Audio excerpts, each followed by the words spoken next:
Hi friends and welcome to Crumbs from Gerard. Today 8th January 2021 is the diamond jubilee of my mom and dad. And when I look back to see what was the greatest gift my mom and dad gave me, easily I would say it was Jesus. Our family motto was happiness is knowing Christ. Many years back after joining the Society of Jesus, I remember one day I was going through some kind of challenge and I had written to my dad about it. And he replied saying, fix your eyes on Jesus and run the race. And it reminded me of my childhood when one day I was running a race for a Bank of India sports meet. When I was getting the first prize, but I turned behind and lost it and got the third prize. In one letter that he wrote to me, he said, Gerard, make Jesus the center of your life. This is what I have been telling you all along. Don't bank on your own strength. He and you can manage anything together. Just love him with all your heart. That's what I try to do. I want to do nothing but only that which is his will. Even in this, ask him and he will help you. When I joined to be a Jesuit, my mom and dad gave me a motto to live by, and that is, be a man of prayer and a man for others. And regularly they would remind me of it, and on my ordination souvenir they had the same words, man of prayer, man for others, and a picture of Jesus.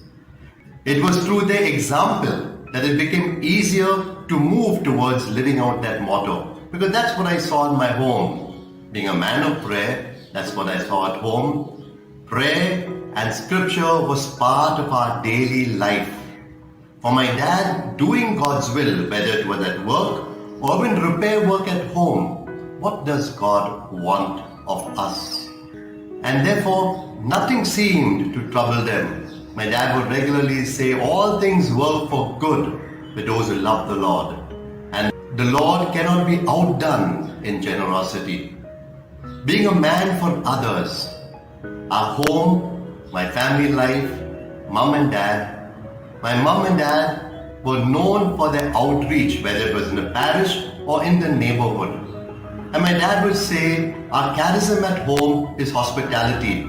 So whether it was friends, neighbors, relatives, people mostly in need, and even strangers found a place where they could always come to. And even the phone was a beautiful apostolate to reach out to people.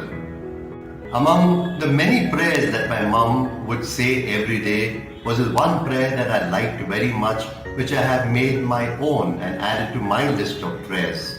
May the name of Jesus be praised, glorified, honored and adored today and forever in my home and everywhere.